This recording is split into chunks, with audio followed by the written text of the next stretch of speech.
Bismillahirrahmanirrahim. Assalamualaikum warahmatullahi wabarakatuh. Selamat malam semuanya. Pertama-tama, marilah kita panjatkan puji dan syukur kehadirat Allah Subhanahu wa taala karena atas berkat dan karunia-Nya kita dapat berkumpul meskipun dalam keadaan online. Salawat beserta salam, marilah kita curah limpahkan kepada Nabi Muhammad SAW. Yang terhormat Bapak Hermanto M.Com selaku dosen pengampu mata kuliah sistem paralel dan terdistribusi beserta teman-teman yang saya banggakan. Saya sangat senang dapat menjadi moderator untuk sesi presentasi kita kali ini yang akan membahas topik yang sangat menarik yaitu file sistem terdistribusi. Sebelum lanjut ke pembahasan, saya akan memperkenalkan anggota kelompok saya, yaitu yang pertama ada Rustiani sebagai moderator, yaitu saya sendiri. Kemudian ada rekan-rekan yang akan membacakan materi.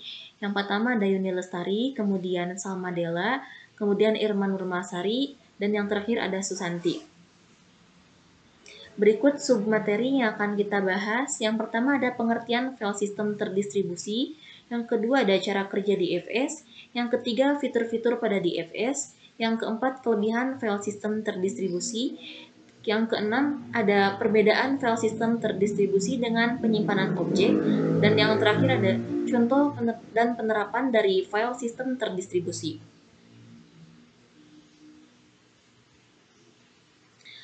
Ada saat-saat dalam sejarah yang menciptakan perubahan paradigma, dan hari ini kita akan menyelami perjalanan sistem terdistribusi yang telah mengubah cara hidup kita dan bekerja. Langsung saja ke materi, yaitu pengertian DFS yang akan dibacakan oleh Irman Nurmasari. Ya, sebelumnya perkenalkan nama saya Irma Nurmalasari. Jadi, sistem file terdistribusi atau sering dikenal dengan istilah DFS, yaitu Distributed File System, merupakan skema penyimpanan data maupun pengolahan data di mana memungkinkan pengguna ataupun aplikasi bisa mengakses data berupa PDF, dokumen Word, gambar, video, ataupun lain sebagainya di berbagai jaringan komputer. Kenapa bisa demikian? Karena tujuan utama dari DFS itu sendiri yaitu dapat meningkatkan ketersediaan, keandalan, dan juga kinerja data agar dapat diakses di berbagai tempat ataupun media. Nah, saat ini banyak sekali perusahaan-perusahaan yang sudah menggunakan DFS. Lalu, kenapa harus DFS yang dipakai? Karena DFS memiliki dua poin utama. Yang pertama, DFS bisa menyimpan data secara permanen pada media penyimpanan sekunder, sehingga dapat berbagi informasi dengan mudah. Dan yang poin kedua, dengan kemudahan poin pertama, itu menjadi efisien dan aman antara pengguna dan aplikasi. Nah, dengan efisiensi dan keamanan itu, banyak perusahaan yang menggunakan DFS sebagai media penyimpanannya. Dan selain itu juga, DFS itu mengelola, mengatur, menyimpan, melindungi, serta mengambil berbagai data aplikasi sehingga aplikasi ataupun pengguna dapat menyimpan ataupun mengakses file dari komputer atau ponsel cerdas milik mereka pribadi. Dan selain itu juga, pengguna dapat melihat semua folder bersama DFS sebagai satu jalur yang bercabang dalam struktur mirip pohon kepail yang disimpan di beberapa server. Lalu, karakter apa saja dari DFS ini? Sehingga banyak perusahaan menggunakan DFS sebagai penyimpanan medianya. Yang pertama, karakteristik yang pertama ada redundansi. Redundansi ini yaitu data disalin lalu disebarkan ke beberapa tempat untuk meningkatkan keandalan. Nah, jika satu server atau node mengalami kegagalan, data masih dapat diakses dari sumber lain. Itu poin yang pertama. Yang kedua, adanya keterbukaan. Sistem ini memungkinkan akses ke data dari berbagai platform dan lokasi berbeda di seluruh jaringan. Dan yang ketiga, kemampuan skalabilitas. Sistem ini dapat dengan mudah diperbesar dengan menambahkan lebih banyak server atau node ke dalam jaringan, sehingga dapat menangani peningkatan-peningkatan kebutuhan penyimpanan ataupun kinerjanya. Yang ketiga, adanya manajemen data terdistribusi. File sistem terdistribusi ini menyediakan mekanisme untuk mengelola data yang terdistribusi, termasuk penyebaran, penyimpanan, dan juga pengambilan data. Dan yang terakhir ada performa. Dengan menyebarkan data di seluruh jaringan, file sistem distribusi dapat meningkatkan kinerja dengan memungkinkan akses ke data dari berbagai sumber. Wabarakatuh.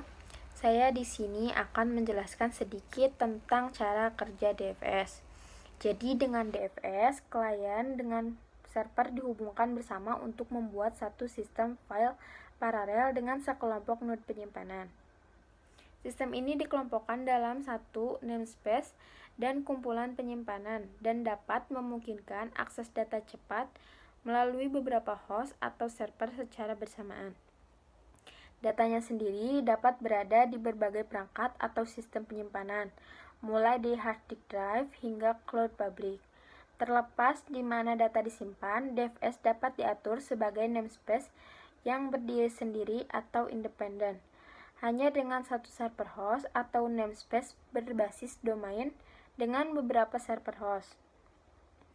Ketika pengguna mengklik nama file untuk mengakses data tersebut, DFS memeriksa beberapa server. Tergantung di mana pengguna berada, kemungkinan menyajikan salinan file pertama yang tersedia di grup server tersebut. Hal ini mencegah server manapun menjadi terlalu macet ketika banyak pengguna mengakses file, dan juga menjaga data tetap tersedia meskipun server tidak berfungsi atau mengalami kegagalan.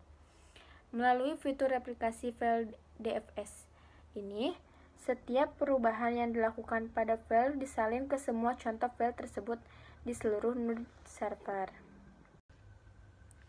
Ada beberapa fitur-fitur pada DFS. Ada banyak fitur atau solusi DFS yang dirancang untuk membantu perusahaan mengelola, mengatur, dan mengakses file data mereka. Namun, sebagian besar solusi tersebut mencakup beberapa fitur. Yang pertama, ada transparansi akses. Pengguna mengakses file seolah-olah file tersebut disimpan secara lokal di stasiun kerja mereka sendiri. Yang kedua, ada transparansi lokasi. Mesin host tidak perlu mengetahui di mana sebenarnya file data mereka karena DFS yang mengaturnya. Yang ketiga, ada penguncian file. Sistem mengunci file yang digunakan di seluruh lokasi untuk mencegah dua pengguna dari lokasi berbeda membuat perubahan pada file yang sama pada saat yang bersamaan. Yang keempat, ada enkripsi untuk data dalam perjalanan. DFS melindungi data dengan mengekskripsinya saat data berpindah melalui sistem. Dan yang kelima, ada dukungan untuk banyak protokol. Host dapat mengakses file menggunakan berbagai protokol, seperti server managed block, network file system, dan portable operating system interface, dan masih banyak lagi. Baik, untuk selanjutnya yaitu ada kelebihan file sistem terdistribusi. Keuntungan nomor 1 dari file sistem terdistribusi adalah memungkinkan orang mengakses data yang sama dari banyak lokasi. Hal ini dapat membuat berbagai informasi lintas geografi menjadi sederhana dan luar biasa efisien. DFS juga dapat sepenuhnya menghilangkan kebutuhan untuk menyalin file dari satu situs ke situs yang lainnya, atau memindahkan folder yang semuanya memerlukan waktu dan tenaga lebih baik jika dihabiskan di tempat lain. Nah, ada juga kelebihan dan manfaat lainnya seperti Yang pertama ada ketahanan data. Karena file berada di lebih dari satu lokasi, kegagalan server tidak akan menandakan adanya bencana. Dan yang kedua yaitu ada efisiensi jaringan. Beban kerja yang berat tidak akan memperlambat sistem karena DFS dapat mengambil data dari node berikutnya yang tersedia. Dan yang ketiga yaitu akses ke informasi terkini. Perubahan yang dilakukan dari folder atau file bersama akan terlihat dan langsung tersedia bagi semua orang yang menggunakan DFS. Dan yang terakhir yaitu skalabilitas sederhana. Mengembangkan sistem berarti menambahkan lebih banyak node keandalan tinggi. Kehilangan data tidak lagi menjadi masalah karena file direplikasi di seluruh host. Nah, ada juga perbedaan file sistem terdistribusi dengan penyimpanan objek. Mirip dengan DFS, penyimpanan objek juga menyimpan informasi di banyak node cluster untuk akses data yang cepat, tangguh, dan efisien. Keduanya menghilangkan potensi satu titik kegagalan, namun keduanya bukanlah hal yang sama. Nah, dan ada juga DFS dan penyimpanan objek berbeda dalam beberapa hal, termasuk dalam struktur. Alih-alih menyimpan file data dalam struktur hierarki seperti yang dilakukan DFS, penyimpanan objek terdiri dari sekumpulan objek yang datar. Assalamualaikum warahmatullahi wabarakatuh. Perkenalkan, nama saya Susanti. Di sini saya akan menjelaskan tentang contoh file sistem terdistribusi. Yang pertama ada Hadoop Distributed File System atau HDFS. Ini digunakan dalam lingkungan Apache Hadoop untuk menyimpan dan mengelola data besar yang terdistribusi.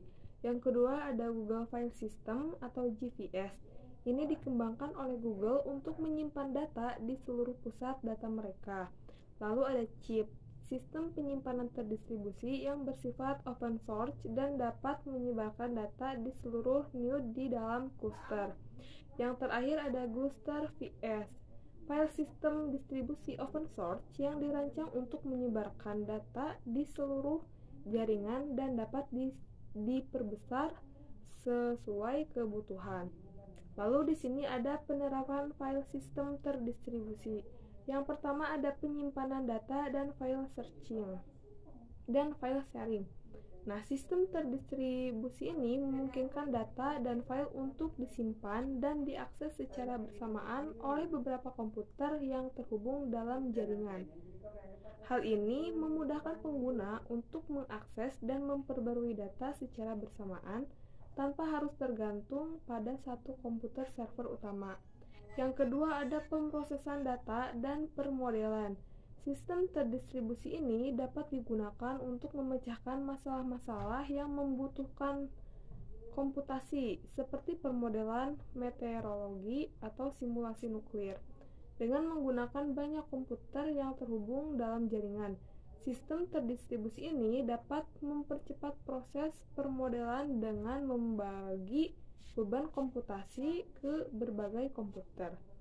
Lalu yang ketiga ada perbankan. Nah, sistem terdistribusi ini digunakan dalam perbankan untuk menyimpan dan mengakses data pelanggan seperti dana, rekening, dan transaksi. Hal ini memungkinkan bank untuk mengelola transaksi dan melacak dana pelanggan secara bersamaan dan efisien. Yang keempat ada pusat persediaan jaringan atau CDN. Nah, sistem terdistribusi ini digunakan dalam pusat persediaan jaringan untuk menyimpan dan mengakses file media seperti video, audio, dan gambar. Hal ini memungkinkan pengguna untuk mengakses konten secara bersamaan dan efisien, tanpa harus mengundang pengiriman file dari server ke pengguna. Lalu yang terakhir ada pengembangan perangkat lunak. Sistem terdistribusi ini dapat digunakan dalam pengembangan perangkat lunak untuk menyimpan dan mengakses kode sumber dokumentasi dan rekan kerja pengembangan. Terima kasih. Kesimpulan dari materi file sistem terdistribusi ini yaitu bahwa file sistem terdistribusi atau DFS adalah sistem file yang memungkinkan pengguna atau aplikasi mengakses file dari data storage yang berbeda di berbagai server yang terhubung melalui jaringan. DFS memiliki prinsip desain yang disarankan pada skalabilitas, ketersediaan, keandalan, kinerja, dan keamanan. DFS memiliki berbagai aplikasi dalam berbagai bidang, seperti penyimpanan data dan file sharing, pemrosesan data dan pemodelan, perbankan, pusat persediaan jaringan atau CDN, dan pengembangan perangkat lunak. DFS juga memiliki beberapa contoh implementasi, seperti Alluxio, SEP, Coda, dan Glutters FS. Keamanan pada DFS juga menjadi hal yang penting dan dapat diatasi dengan berbagai cara, seperti backup proses, periodic journaling, enkripsi, dan teknologi RAID. Baiklah, mungkin sekian yang dapat kami sampaikan. Kurang lebihnya kami memohon maaf. Terima kasih atas perhatiannya. Wabillahi taufiq wal hidayah. Wassalamualaikum warahmatullahi wabarakatuh.